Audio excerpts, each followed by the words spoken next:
ጤና ይስጥልኝ አድማጮቻችን፣ ተመልካቾቻችን እንደምን አላችሁ? እንደምን ሰነበታችሁ? ግርማ ካሳ ነኝ። ይህ ዋሜራ ነው።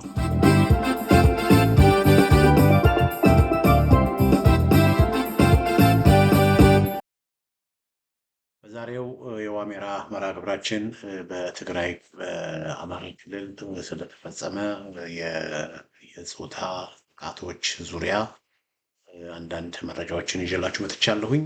በተለይም ደግሞ ያው በስፋት ቢቢሲ ወርልድ ሰርቪስ የቢቢሲ እንግሊዝኛ ሰርቪስ ነው በዚህ ጉዳይ ላይ ሰፊ ዘገባ ያወጣው። ያንን ዘገባ ተከትሎ በርካታ ማህበረሰባት፣ በርካታ ድርጅቶች፣ የፋኖ አመራሮች፣ የፋኖ አደረጃጀቶች ሁሉ ሳይቀሩ በጉዳዩ ላይ የሀዘን መግለጫ፣ የቁጭት መግለጫ፣ የብስጭት መግለጫቸውን ሁሉም በተለያየ መልኩ ቁጣውን እየገለጸ ያለበት ሁኔታ ነው ያለው እና ይሄ በአማራ ክልል የተፈጸሙት የጾታ ጥቃቶች አሁን ደግሞ ያው ለተወሰነ ጊዜ ተወርቶ ለተወሰነ ጊዜ ተነግሮ በኋላ የሚረሱ እየተረሱ ስለሚመጡ ጉዳዩን ግድ ትኩረት ሊሰጥበት ይገባል በሚል ነው ይህን ዝግጅት ያዘጋጀሁት። በተለይ በገደምዳሜ ነበረ ይሄ ነገር በስፋት የሚወራው፣ ግን በትክክል ምንድን ነው የሆነው የሚለውን ህዝብ ማወቅ ስላለበት፣ በአማራ ክልል ምንድን ነው የሆነው የሚለውን ህዝብ ማወቅ ስላለበት በዚህ ጉዳይ ላይ በስፋት እንሄድበታለን። እንግዲህ ወደዛ ከመሄድ በፊት አንድ እንደ መግቢያ ያህል አንድ ክሊፕ ላሰማችሁ። ይሄ ክሊፕ አብይ አህመድ በትግራዩ የመጀመሪያው ዙር ጦርነት ህወሓቶች መከላከያን ባጠቁበት ጊዜ ከዛ በኋላ የኤርትራ ወታደሮችም ታግዘው ወደ ትግራይ መከላከያ ገብቶ መቀሌን ተቆጣጠሩ። በ2013 ዓ.ም ህዳር 19 መቀሌን የተቆጣጠሩት።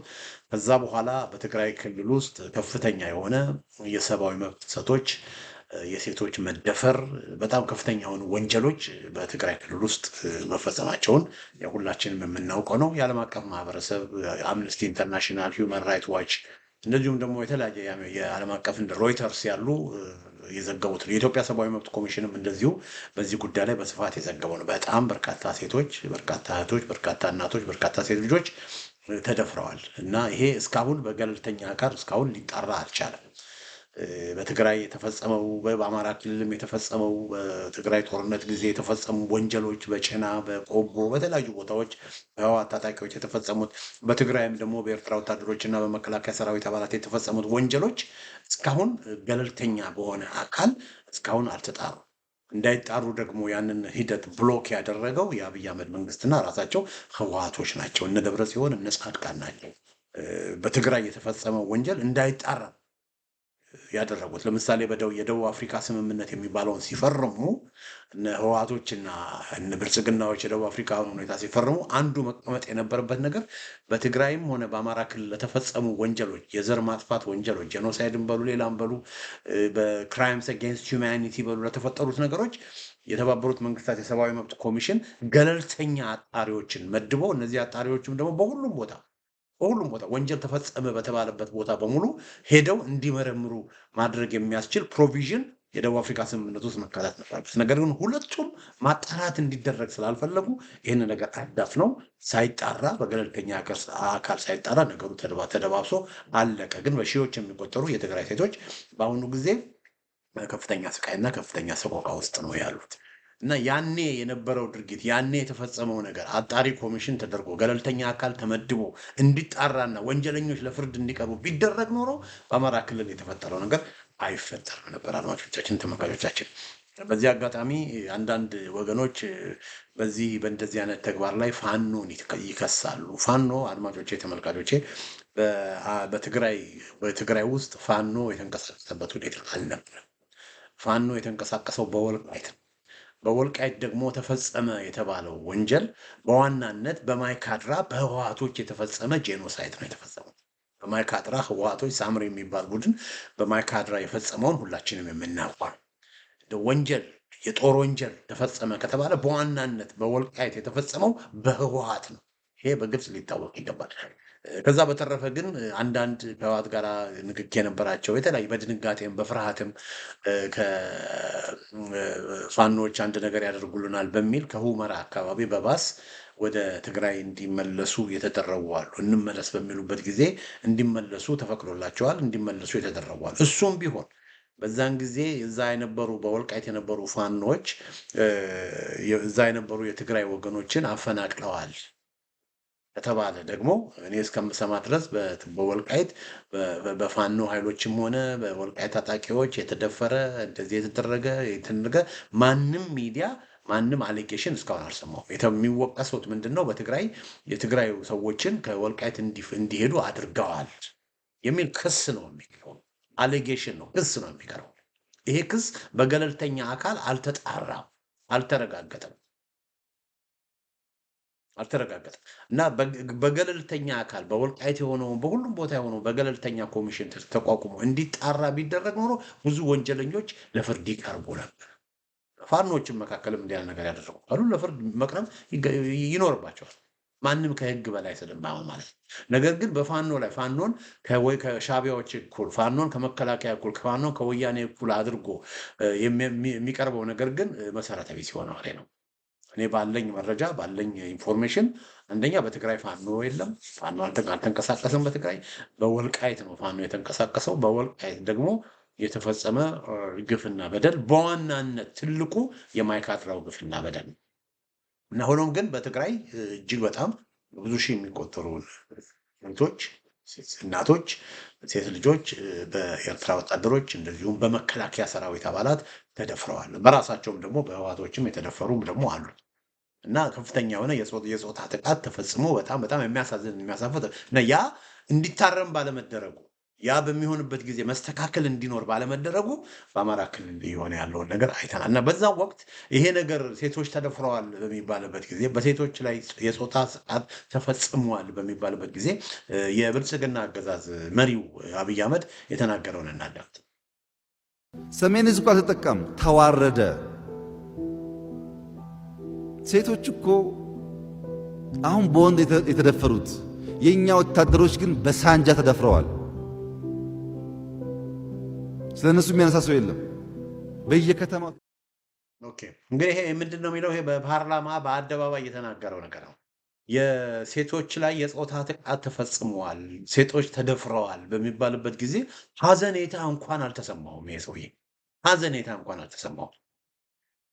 ሴቶች እኮ የተደፈሩት በወንድ ነው፣ መከላከያ እኮ በሳንጃ ነው የተደፈረው ብሎ በሴቶች ላይ የደረሰውን የጾታ ጥቃት አሳንሶ ሚኒማይዝ አድርጎ ነው የሰው ያቀረበው። እንግዲህ እንደነዚህ አይነት ሰዎች ስልጣን ላይ ያሉ ሰዎች በሴቶች ላይ የሚደርስን የጾታ ጥቃት እንደ ቀላልና እንደ ትንሽ ነገር የሚቆጥሩ ሰዎች እንዴት አድርገው ነው ታዲያ ሴቶችን መጠበቅ የሚችሉት? እና ይሄንን ፓተርን እንድታዩልኝ ብዬ ነው። መሪው የተበላሸ ከሆነ ታች ያለውም የተበላሸ ነው። መሪው ቆሻሻ ከሆነ ታች ያለውም ቆሻሻ ነው። እና እየሆነ ያለው እና ቢቢሲ እንግዲህ ግርማ ካሳ አይደለም፣ ቢቢሲ በዚህ ጉዳይ ላይ ዘገባ ሰርቷል። ሰፊ ዘገባ ሰርቷል። በአማራ ክልል እየሆነ ያለውን ነገር በስፋት ሄዶበት ቢቢሲ የአማርኛው ቢቢሲም አይደለም፣ እዚህ ጋር ልብ በሉልኝ። የአማርኛው ቢቢሲ ሳይሆን ቢቢሲ ወርልድ ሰርቪስ ነው። ቢቢሲ ወርልድ ሰርቪስ በዚህ ጉዳይ ላይ ዘገባ ሰርቷል እና ቢቢሲ ወርልድ ሰርቪስ በዚህ ጉዳይ ላይ የሰራው ዘገባ በአማራ ክልል ከፍተኛ የሆነ ግፍ ተፈጸመ። ቢቢሲ የሚገልጸው ከፍተኛ የሆነ ግፍና ሰቆቃ በአማራ ክልል እንደተዘገበ ነው እንደተፈጸመ ነው የሚገልጸው። ኢት ውድ ሃቭ ቢን ቤተር ኢፍ ዜይ ውድ ኪል ሚ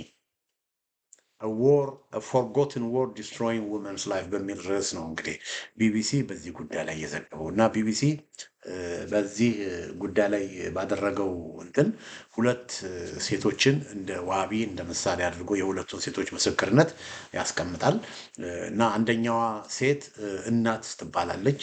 በደቡብ ጎንደር የተፈጸመ ነው። በደቡብ ጎንደር ዞን እናት የ21 ዓመት ልጅ ናት እና ወንድ ማታቅ በቃ በቁም ነገር በተክሊል በቤተ ክርስቲያን ተጋብታ ትዳር መስርታ ወግ ማዕረግ አይታ ለትልቅ ደረጃ ለመድረስ የምታስብና የምትፈልግ የነበረች ልጅ ናት እና እቺ ልጅ መጠጥ ቤት አላቸው። በዛ በመጠጥ ቤት አካባቢ አንዳንድ ነገሮችን ስራዎችን ትሰራለች እና እዛ አካባቢ እያለች ከ8 ዓመት ካዝኗ ወይም የአጎቷ ወይ አክስቷ ልጅ ጋር አብራው ነው ያሉት። ሁለቱም ሴቶች ናቸው፣ አብሮ ነው ያሉት። እና የዚህን ጊዜ ሶስት ራሳቸውን መከላከያ ብለው የሚጠሩ የአብይ አህመድ አገዛዝ የኦሮሞ ብልጽግና አገዛዝ ታጣቂዎች ወደዛ አካባቢ ይመጣሉ። ይመጡና ማነሽ ይሏታል። ስሟን ትነግራቸዋለች። ብዙ ቃለ መጠይቅ ያደርጓታል። ብዙ ጥያቄ ጠይቃቸዋለች፣ ትመልስላቸዋለች። ፋኖች እዚህ መጥተው ነበር ትላለች። ከፋኖ ጋር በተገናኘ ትጠይቃቸዋለች። ምንም እንደማታውቅ ትመልስላቸዋለች። የዚህን ጊዜ እሷን የሴትነት ክብሯን የሚደፍር ስድብ ይሰድቧት ይጀምራሉ። አሁን የዛን ጊዜ ጎኗ ያለችው የ8 ዓመት ልጅ ማልቀስ ትጀምራለች። ጎኗ ያለችው የ8 ዓመት ልጅ በምታለቅስበት ጊዜ ህፃኗ ላይ መሳሪያ ደቅነው ፈርስ ቀመጪ ብለው ህፃን ላይ መሳሪያ መደቅን ዚያር ያሳያቸው። እንደዚህ አድርገው ያስፈራራቷል።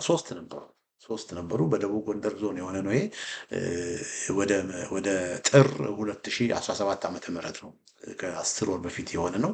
እንደዚህ ያደርጓታል። ከዛ በኋላ አንዱ ከነዚህ ከሶስቱ መካከል አንዱ መሬት ላይ ይጥላታል። መሬት ላይ ከጣላት በኋላ የጾታ ጥቃት ይፈጽምባታል። እና ያን የጾታ ጥቃት የሚፈጽምበት ከዚህ በፊት ወንድ አይታ የማታውቅ ስለነበረች በጣም ያማታል። አመመኝ እኮ ትለዋለች። አመመኝ እኮ በቃ ብላ በቅዱሳን በመድኃኔዓለም በምዬ ማርያም በገብርኤል በቅዱሳን የቅዱሳኑን ሁሉ እየጠራች እንደው እንዲራራላት እንዲተዋት ትማጸነዋለች። እሱ ግን ሃይማኖት አልባዎች ስለሆኑ፣ አረመኔዎች ስለሆኑ፣ ጨራቆች ስለሆኑ፣ ጨካኞች ስለሆኑ እነዚህ ሰዎች እሷን ያው ድርጊቱን ተከናውኖ የፈለገውን ነገር አድርጎ እቺ ሴት ፌንት ትሆናለች። ሜዳ ላይ ጥሏት ይሄዳል። ይሄ በሚሆንበት ጊዜ ሁለቱ ጓደኞቹ አብረውት ያሉት ታጣቂዎቹ እሱ ያንን ክፉና ቆሻሻ ነገር ሲሰራ በሰው ህይወት ላይ እንደዛ የሰውን ህይወት የአንድን ሴት ህይወት እንደዛ መጫወቻ ሲያደርግ እነሱ ግን ቆም ብለው ይመለከቱ። እናት ትባላለች።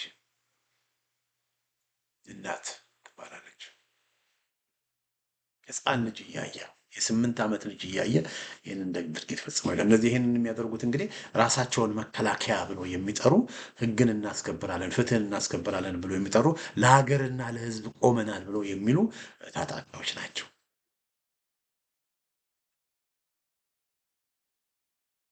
ሴት እንትላለች። ቢቢሲ እንደዘገበው ኢት ውድ ሃቭ ቢን ቤተር ኢፍ ዜ ውድ ኪል ቢገሉኝ ደስ ይለኝ ነበረች። ቢገሉኝ ደስ ይለኝ ነበር። ለእነ አብይ አህመድ የሴትን ልጅ መድፈር እንደ ቀላል ነገር እንደ የኪስ ሌብነት በኪስ ላይ ቦርሳና ምናምን እንደሚሰረቅ አላለ ወይንም ደግሞ ሴልፎን እየሰረቁ እንደሚሄዱ አላለ። እንደዛ አድርገው ነው እና አብይ አህመድ የሚቆጥሩት። የሴትን ልጅ መድፈር ለእነ አብይ አህመድ ለኦሮሞ ብልጽግናዎች እንደ ቀላል ነገር። ነገር ግን እችን ሴት ክብሯን ነው የደፈሩት። ዲግኒቲዋን ነው የደፈሩት። ብሞት ይሻለኝ ነበር እናት ትባላለች። ደቡብ ጎንደር ዞን የሆነ ቢቢሲ እንደዘገቡ ሌላ እህት እዚህ ላይ ቢቢሲ ያዘገበው ትዕግስት ትባላለች። እሷ ደግሞ በምዕራብ ጎጃም ናት። በምዕራብ ጎጃም ዞን ያለች እህት ናት። ቤተሰቦቿ ሻይ ቤት አላቸው እና እዛ አካባቢ ከዛ ከሻይ ቤት አካባቢ ሰርታ ወደ ቤቷ በምትሄድበት ጊዜ አሁንም 3 የመከላከያ ታጣቂዎች ያገኟታል። ያውም መንገድ ላይ ያገኟታል። መንገድ ላይ ወደ ጎን አድርገው እነዚህ ደግሞ በግሩፕ ነው 3ቱም እየተፈራረቁ ይደፍሯታል። በሀገሯ በከተማዋ ህግ እናስከብራለን ብሎ የመጡ ፍትህን እናመጣለን ብለው ህዝብን የምንከላከልንን ብሎ ያሉ የመከላከያ ዩኒፎርምን የለበሱ ሰዎች 3 ታጣቂዎች በግሩፕ ደፍረዋት። እቺ ልጅ ደግሞ ትዕግስት የምትባለዋ የ18 ዓመት ልጅ ናት። የ18 ያረታያቸው እዛ ደፍረዋት እንደዛ አሰቃይተዋት ከዛ በኋላ መንገድ ላይ ጥለዋት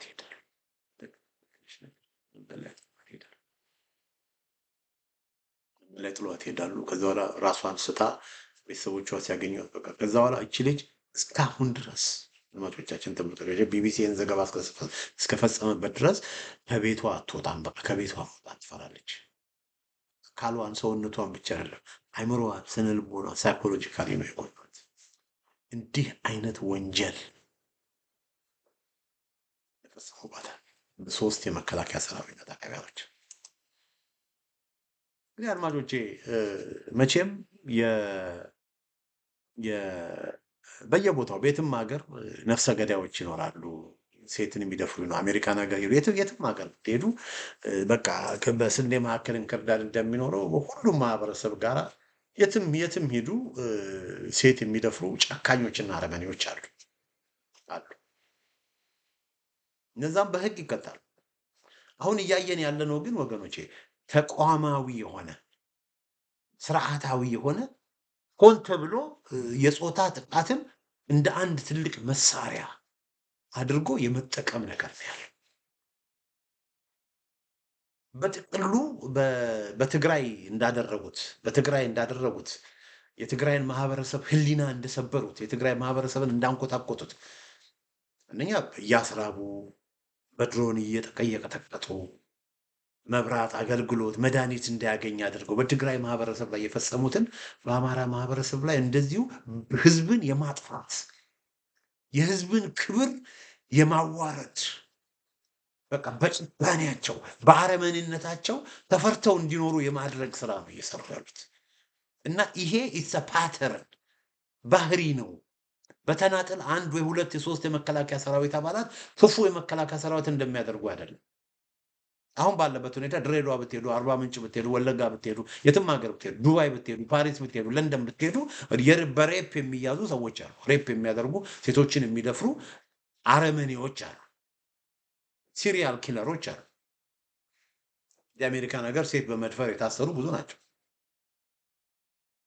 ይሄ ግን የተናጠል እነዚህ ኖርም አይደለም።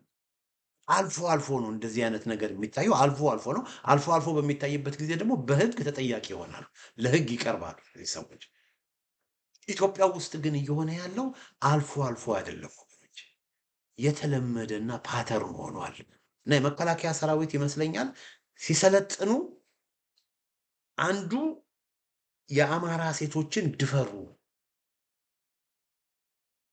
ድፈሯቸው፣ ክብሯቸውን አዋርዷቸው፣ አንገታቸውን አስደፏቸው የሚል የጭካኔና የአረመኔነት ስራ እንዲሰሩ ሆን ተብሎ እንደዛ እንዲሰለጥኑ ተደርገው ነው አማራ ክልል ውስጥ የሚመጡት ወገኖች። ምናልባት ሁሉም ላይሆኑ ይችላሉ፣ ግን ያንን እንዲያደርጉ የሚላኩ ሰዎች አሉ። በብልጽግና አገዛዝ እንደ ፖሊሲ ያን ማድረግ አለብን። ስለ ልቦናቸውን መውሰድ አለብን። ስለ ልቦናቸውን መስፈር አለብን። እኛ ላይ ነው እንደነሱ ጦርነት የሚያነሱት፣ እኛን ለማስወገድ እኛ ደግሞ ልቃቸውን እናስገባለን በሚል በጭካኔና በአረመኔነት በህዝቡ ላይ ስለተነሱ ኢትስ ፓተርን ወገኖች፣ ይህንን ልብ በሉልኝ። ኢትስ ፓተርን ነው። ፓተርን ማለት በቃ በተደጋጋሚ የሚደረግ ተቋማዊ የሆነ ስርዓታዊ የሆነ በቃ በመከላከያ ሰራዊት በስልጠና ማንዋላቸው ላይ የተቀመጠ ነገር ይመስለኛል። እኔ በቃ ሰራዊቱ የመከላከያ ጦሩ እንደዚህ አይነት ነገሮችን እንዲያደርግ ይበረታታል በአዛዦቹ። በትግራይ እንዳልኳችሁ ነው፣ በሺዎች የሚቆጠሩ ሲደፍሩ ነበር። የብዙ ሴቶችን ህይወት አበላሽተዋል ሰዎች። እዚህ ጋር ተመልከቱ ወገኖች፣ ይሄ የዘር ጥቃት የአገዛዙ ጦር መለያና ባህሪ ነው። ይህንን አስቡልኝ። የአገዛዙ ጦር መለያና ባህሪ ነው እና የቢቢሲን እንትን ሰመራይ ሳደርግላችሁ ከነዚህ ከሁለት ወገኖች ቃለመጠይቅ በተጨማሪ ምንድን ነው የሆነው? ሰኔ ይሄ ድርጊቱ የቢቢሲ ዘገባ ያካተተው ከሰኔ 2015 ዓ.ም እስከ ግንቦት 2017 ዓ.ም ነው። ማለትም ለሁለት ዓመት የሚሆን ማለት ነው። ሁለተኛ የቢቢሲ ይህንን ዘገባ በሚያጠናክርበት ጊዜ ከአማራ ክልል 4% በሚሆነው በቁጥር ወደ 43 ጤና ጣቢያዎችን ዋቢ በማድረግ ነው። 4% በአማራ ክልል ውስጥ ካሉ ጤና ጣቢያዎች 4% የሚሆኑትን ላይ ብቻ በቁጥር ሲቆጠሩ ደግሞ ወደ 43 የሚሆኑት ጤና ጣቢያዎችን ዋቢ በማድረግ ነው። ስለዚህ ከሰኔ 2015 ዓ.ም እስከ ግንቦት 2017 ዓ.ም ከአማራ ክልል 4% የሚሆነውን ወይም ደግሞ 43 የጤና ጣቢያዎችን አካተው ከዛ ባሰባሰቡት ዳታ ከዛ ባሰባሰቡት መረጃ አድማጮቻችን፣ ተመልካቾቻችን ከ2679 በላይ እናቶች፣ እህቶች፣ ሴት ልጆች ተደፍረዋል። በመከላከያ ተደፍረዋል። በአገዛዙ ራሳቸውን መከላከያ ብለው በሚጠሩ ጭራቆችና አረመኔዎች ተደፍረዋል። ኦልሞስት 3000 በሉት። ይሄ እንግዲህ የማወራላችሁ ከ2697 በላይ እናቶች፣ እህቶችና ሴት ልጆች ተደፈሩ በምልበት ጊዜ 4% ከሚሆነው የአማራ ክልል። ለምን መረጃው የደረሰው ከ43 ጤና ጣቢያዎች ብቻ ናቸው። 4% ከሚሆኑ ጤና ጣቢያዎች። ከነዚህ ከ2697ቱ ደግሞ 45% የሚሆኑት የተደፈሩ ሴቶች ከ18 ዓመት በታች ናቸው። ከ18 ዓመት በታች ናቸው። እንግዲህ የሆነው ይሄ ነው ወገኖች። ከሰኔ 2015 እስከ ሰኔ 2017 በሁለት ዓመት ጊዜ ውስጥ 4% በሚሆኑ የአማራ ክልል ጤና ጣቢያዎች በመጡ መረጃዎች መሰረት ማለትም ከ43 ጤና ጣቢያዎች በመጡ መረጃ መሰረት ከ2697 በላይ ሴቶች ተደፍረዋል። 2697 በላይ። ከነዚህም ውስጥ 45% የሚሆኑት እድሜያቸው ከ18 ዓመት በታች ናቸው። እና ይሄ እንግዲህ ከሌሎች ጤና ጣቢያዎችንም በምንጨምርበት ጊዜ በ10 ሺዎች የሚቆጠሩ ሴቶች በ10 ሺዎች የሚቆጠሩ ሴቶች በአማራ ክልል ውስጥ በሁለት ዓመት ጊዜ ውስጥ ተደፍረዋል ማለት ነው። በ10 ሺዎች የሚቆጠሩ እንግዲህ በ4% በሚሆኑት 43 ጤና ጣቢያዎች ከ2600 በላይ ከሆነ ሌሎች ጤና ጣቢያዎችንም ስናካት ቁጥሩ በጣም ወደ 10 ሺህ ይደርሳል። ይሄ ኖርማል አይደለም። ኖርማል አይደለም። ይሄ የትም ሀገር እንደሚኖር ከ101% ከ102% አልፎ ፎች አሉ። ሰው የሚገርሉ፣ ሰው የሚያርጉ፣ የተናጠል እዚህና እዛ የተናጠል ወንጀሎች የሚፈጽሙ ሁሉም ማህበረሰብ ውስጥ ትግራይ ብትሄዱ፣ አማራ ክልል ብትሄዱ፣ ጎንደር ጎጃም ብትሄዱ፣ ሸዋ ብትሄዱ፣ በሁሉም ማህበረሰብ አሜሪካ ብትሄዱ፣ ስዊድን ብትሄዱ፣ በሁሉ ማህበረሰብ ውስጥ በቃ ከማህበረሰብ መካከል ሰይጣን አለ። አጋንንት የሰፈረበት ክፉ ወንጀሎች ይፈጽማሉ። ይሄ አይደለም ወገኖች። ይሄ በ10 ሺህ በሁለት ዓመት ውስጥ በ10 ሺህ የሚቆጠሩ ሴቶች ከተደፈሩ ይሄ ምንድን ነው? በእቅድ በስትራቴጂ በፕላን ሴቶችን መድፈር እንደ አንድ ጥይት እንደመተኮስ፣ መድፍ እንደመተኮስ፣ ድሮን እንደመተኮስ እንደ አንድ መሳሪያ እየተጠቀሙበት ሴቶቻቸውን ስንደፍር፣ ልጆቻቸውን ስንደፍር፣ ሚስቶቻቸውን መንገድ ላይ ስንጥል ያኔ አርፈው ይቀመጣሉ በሚል በጭካኔ ተሞልተው እየፈጸሙት ያ ነው። ፋኖችን እኮ ሄደው አይገጥሙም። እነዚህ ሰዎች የሚበረቱት ሴቶች ላይ ነው፣ የሚበረቱት ህፃናት ላይ ነው፣ የሚበረቱት አረጋውያን ላይ ነው። እንደዚህ አይነት ሴቶች ናቸው። እንዲህ አይነት ድርጊት ነው የተፈጸመው አድማጮች ተመልካቾች በሁለት ዓመት ውስጥ እና ይሄ ደግሞ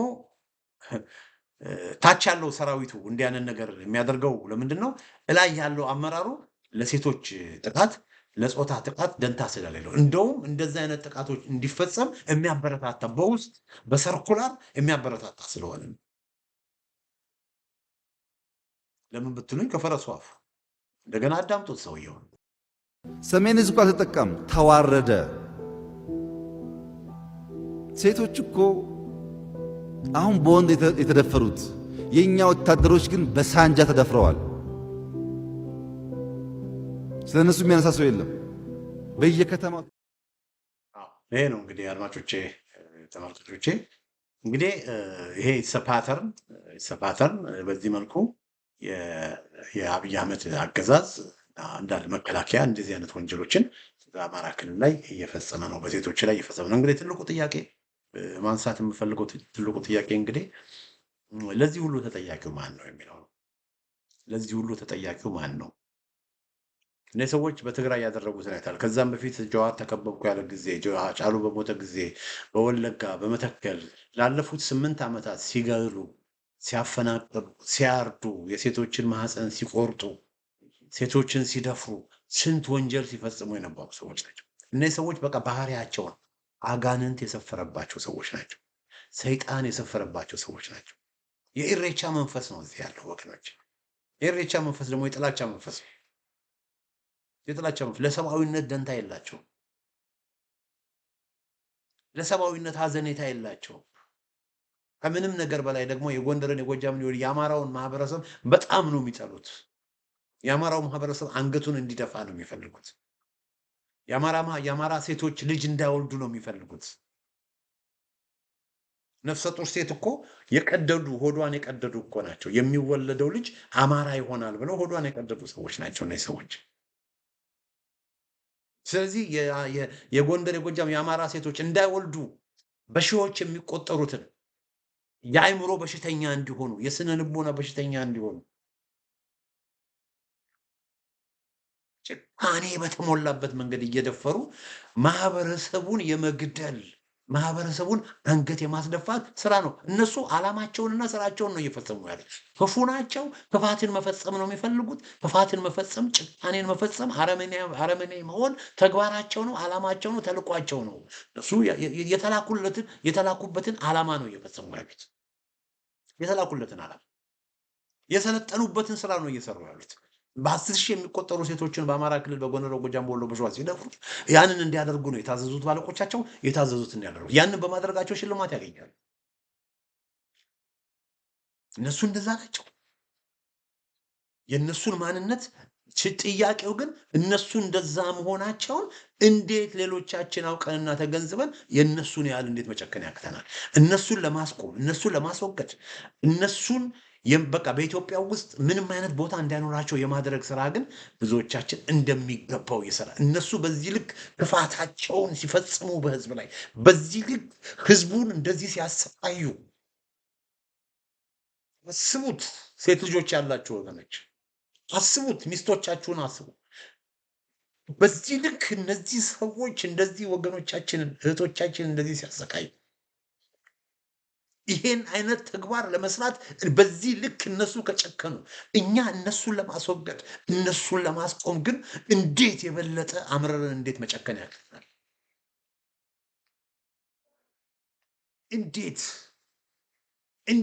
እንዴት እነዚህን ሰዎች ለማስቆም እነዚህን ሰዎች ለማስወገድ እንዴት እኛ መጨከን ያቅተናል ወገኖቼ? እነሱ እኮ ይህን ሁሉ ነገር ሲያደርጉ እኮ በቃ በነፃነት እኮ ነው የሚያደርጉት። ፋኖ ይሄንን አገዛዝ እንዲህ አይነት ነገሮችን ለማስቆም እየታገለ ነው። ፋኖ እስከነ ድካማቸውም ይሄን ነገር ለማስቆም እየታገሉ ነው። ስንቶቻችን ነው ፋኖችን የምንደግፈው? አዲስ አበባ ተዋበች እንላለን። መናፈሻዎችን መዝናኛዎችን እያየን አዲስ አበባ ተዋበች እንላለን። አባይ ተገነባ እንላለን። ወደብ እንላለን። ወገኖች እኛን በተለያየ መንገድ እያዘናጉን ነው። እነሱ ግን ስራቸውን እየሰሩ ነው። ብዙዎቻችን ፋኖን ላለመደገፍ ወገቤን እንላለን። ፋኖን ላለመደገፍ የተለያየ ሰበብ እንሰጣለን። ፋኖን ላለመደገፍ አንድ ለምን አይሆንም እንላለን። አንድ ባይሆኑስ ለምን አንዱን ፋኖ ለምን አንደግፍም? የምንደግፈውን አሁን ሁለት አደረጃጀት ነው ያለው። ከሁለት አደረጃጀቶች ለምን አንዱን አንደግፍም? ሁለቱም አገዛዙን እስከታገሉ ድረስ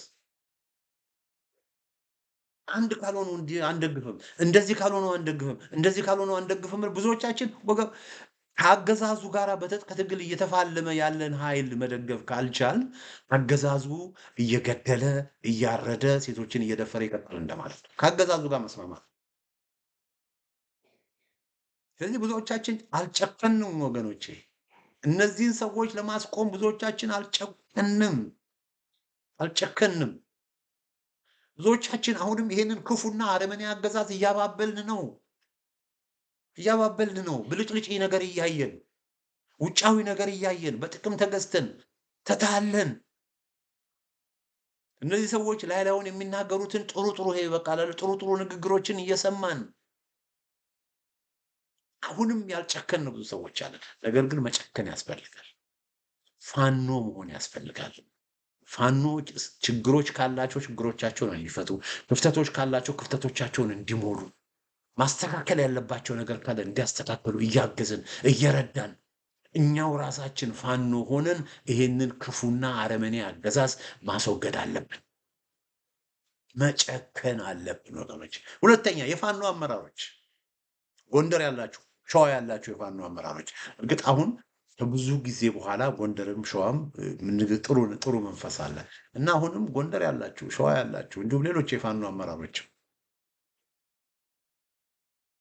እናንተ እኮ አንድ ለመሆን ይሄ ሁሉ ጊዜ ባይፈጅባችሁ ይህኔ ከ1 ዓመት በፊት ከ2 ዓመት በፊት እኮ አንድ ብትሆኑ ኖሮ እኮ ለስልጣን ብላችሁ እኔ መሪ ካልሆን እኛ መሪ ካልሆን የሚል ገባ በቃ ለግል ጥቅምና ለስልጣን ተብሎ ሙግት ውስጥ ባትገቡ ኖሮ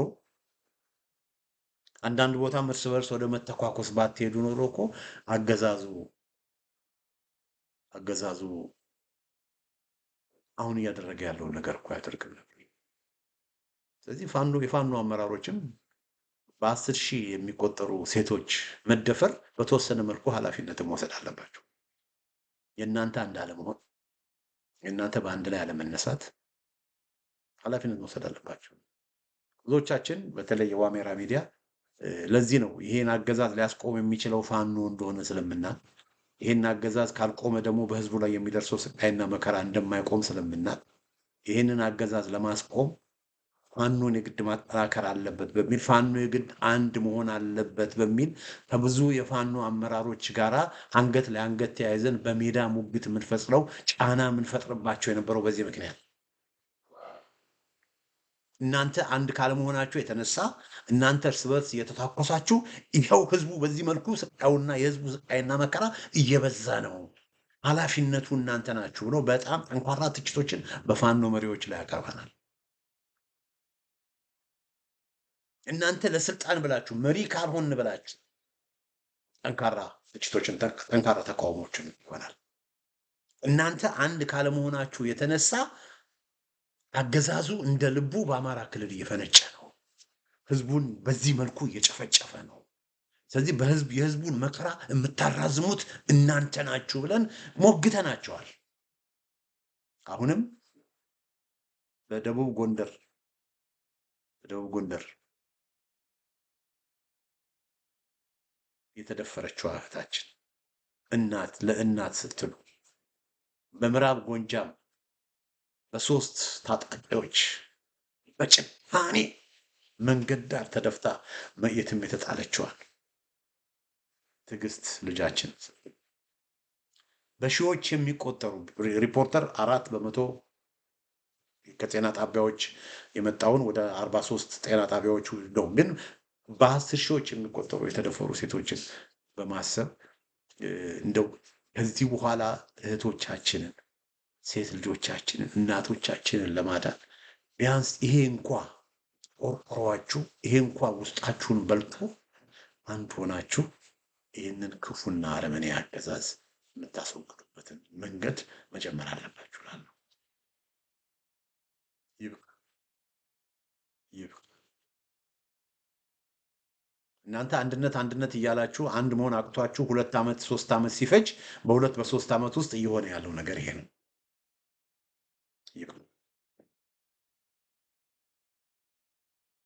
የጀመራችሁት ጥሩ ነገር አለ።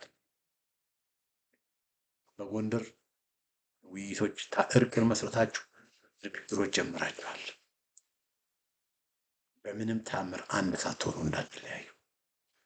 በሸዋም እንደዚሁ ትላንትና አስቀያሚ ነገር ነበረ፣ ዛሬ ግን ጥሩ ነገር ነው ያለው።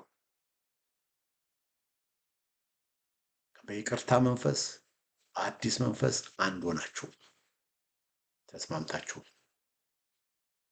ከዛ እመኑኝ ያገዛዙ ጉልበት አገዛዙ ካዋርዶች ናቸው። ካዋርዶች የነሱ ጉልበት ሴቶች ላይ ነው። የነሱ ጉልበት ህፃናት ላይ ነው። የነሱ ጉልበት አረጋውያን ላይ ነው። የነሱ ጉልበት ንጹሃን ዜጎች ላይ ነው።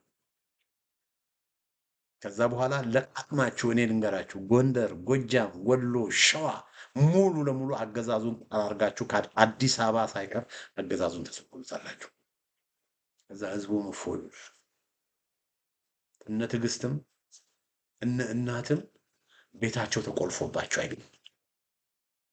ያኔ ሰላም አግኝተው ደፍረው ወደ ውጭ መውጣት ይጀምራሉ። አሁን ግን ቢወጡ እንደገና ሌላ መከላከያ ያገኛቸዋል። ማንን ተማምኖ ነው ከቤታቸው?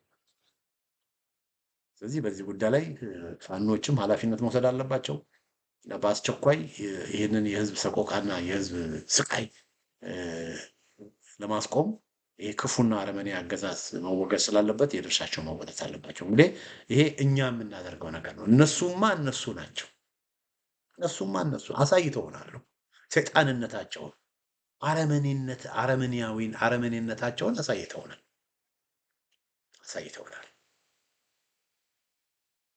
ጠዋትና ማታ እነሱን መርገም ምንም ዋጋ የለው። ሰይጣን ስንቴ ነው ሰይጣን የምንለው? አንተ ክፉ፣ አንተ ጨካኝ፣ አንተ አረመኔ እያል ስንቴ ነው የምንሰለው? ግድም አይሰጠው። እኛ ተናደድን፣ እኛ ለቀስን፣ እኛ ተሰቃየን፣ እኛ መከራችንን በላን። ግድም አይሰጣቸው እነሱ በየሶሻል ሚዲያው በየቦታው በየምናምኑ ስለምንጽፈው ስለምናወግዘው ስለምንናገረው ነገር ምንም ግድ አይሰጣቸው። በነገራችን ላይ የዓለም አቀፍ ማህበረሰብም ግድ አይሰጠውም ለኛ። የዓለም አቀፍ ማህበረሰብም ለእኛ ግድ አይሰጠውም። እዚህ ጋር ታያላችሁ። ቢቢሲ ምን ያለው ፎርጎትን ወር ነው ያለው። ፎርጎትን ወር በትግራይ ጦርነት የነበረ ጊዜ የተባበሩት መንግስታት ሴኩሪቲ ካውንስል 12 ጊዜ ነው የተሰበሰበው። አማራ ክልል ግን ይሄ ሁሉ ነገር ሲሆን አንድም ግድም አይሰጣቸውም። ስለዚህ ጎንደር ያለህ ወገኔ፣ ሸዋ ያለህ ወገኔ፣ ወሎ ያለህ ወገኔ፣ ጎጃም ያለህ ወገኔ፣ በመላው ኢትዮጵያ ያለህ ወገኔ ለአንተ የዓለም አቀፍ ማህበረሰብ ግድ አይሰጠውም። ስለዚህ እጣ ፋንታ እድልህ ያለው በአንተ እጅ ነው። ይህንንም ስለሚያውቁ እኮ ነው ዓለም ምንም እንደማይላቸው ስለሚያውቁ እኮ ነው እነዚህ ሰዎች እያደረጉት ያለውን ነገር እያደረጉ ያሉት። ስለዚህ ያለው ሁኔታ ይሄ ስለሆነ ሁላችንም አንደኛ እንጨክን፣ ሁላችንም እንጨክን። እነሱ ክፉ ለማድረግ ይሄን ያህል ከሄዱ እኛ ደግሞ ህዝብን ለማዳን የህዝብን ስቃይና መከራ ለማስቆም የበለጠ እንደውም መጨከን አለብን። ሁለተኛ የፋኖ መሪዎች ደግሞ በዚህ ዙሪያ ላይ እየወሰዳችሁት እያደረጋችሁ ስላለው ስራ በጣም እናደንቃለን። ይህን አገዛዝ ለመፋለምን በረሃ ወጣችሁ ህዝቡን አደራጅታችሁ ከምንም ተነስታችሁ አሁን ያላችሁበት ደረጃ በመድረሳችሁ እናመሰግናለን፣ እናደንቃለን፣ ከጎናችሁ እንሆናለን። ነገር ግን እናንተም ደግሞ የእናንተን ኃላፊነት በመወጣት አንድ ላይ ሆናችሁ ፋኖን እንዳደርጋችሁ ይህ መከራ እንዲቆም የድርሻችሁን ተወጡ እንላለን። እንግዲህ አድማጮቻችን፣ ተመልካቾቻችን የጾታ ጥቃት በ10 ሺዎች የሚቆጠሩ ሴቶች ላይ በሚል ርዕስ ስር ያዘጋጀው ዝግጅት ይህን ይመስላል። በሌላ ጊዜ በተመሳሳይ ፕሮግራም እስክንገናኝ ደህና ሁኑ።